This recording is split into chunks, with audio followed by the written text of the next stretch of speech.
Déjà, ce que je ressens pour le 9 août, les vibrations nous poussent à prendre des décisions réfléchies, à être plus structurés pour pouvoir avancer vers un changement. Les énergies nous poussent à être vraiment honnête avec nous-mêmes, à dire ce que l'on ressent véritablement, à exprimer nos besoins. Ces énergies vont nous permettre d'incarner véritablement qui nous sommes sans vouloir rentrer dans un moule, sans vouloir plaire à l'extérieur, ou plutôt sans dépendre d'un avis extérieur.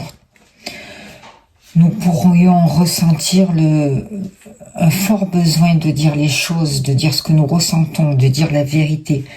Et beaucoup de vieilles blessures sont en train de remonter afin de permettre leur libération, mais une libération véritable, pour que nous puissions mettre des changements en place et prendre des décisions avec calme, sans impulsivité.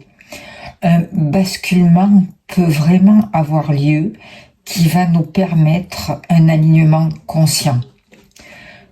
Le 9 a comme vibration la fin d'un cycle. Ça nous parle de nettoyage karmique important, entraînant un pardon possible.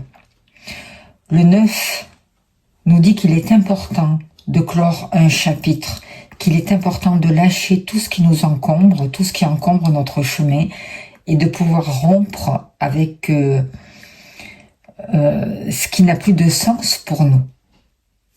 Et cette pleine lune va nous permettre de mettre ça en lumière justement, sans avoir d'attente extérieure, nous permettant de vivre selon nos propres critères, nos propres règles,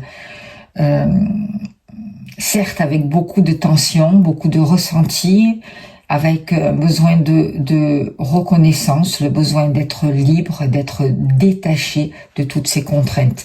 Peu importe si vous regardez ces libérations pour cette pleine lune, vous pouvez les regarder, c'est intemporel, faire ces libérations énergétiques, quand vous le souhaitez, les refaire, il n'y a pas de contre-indication.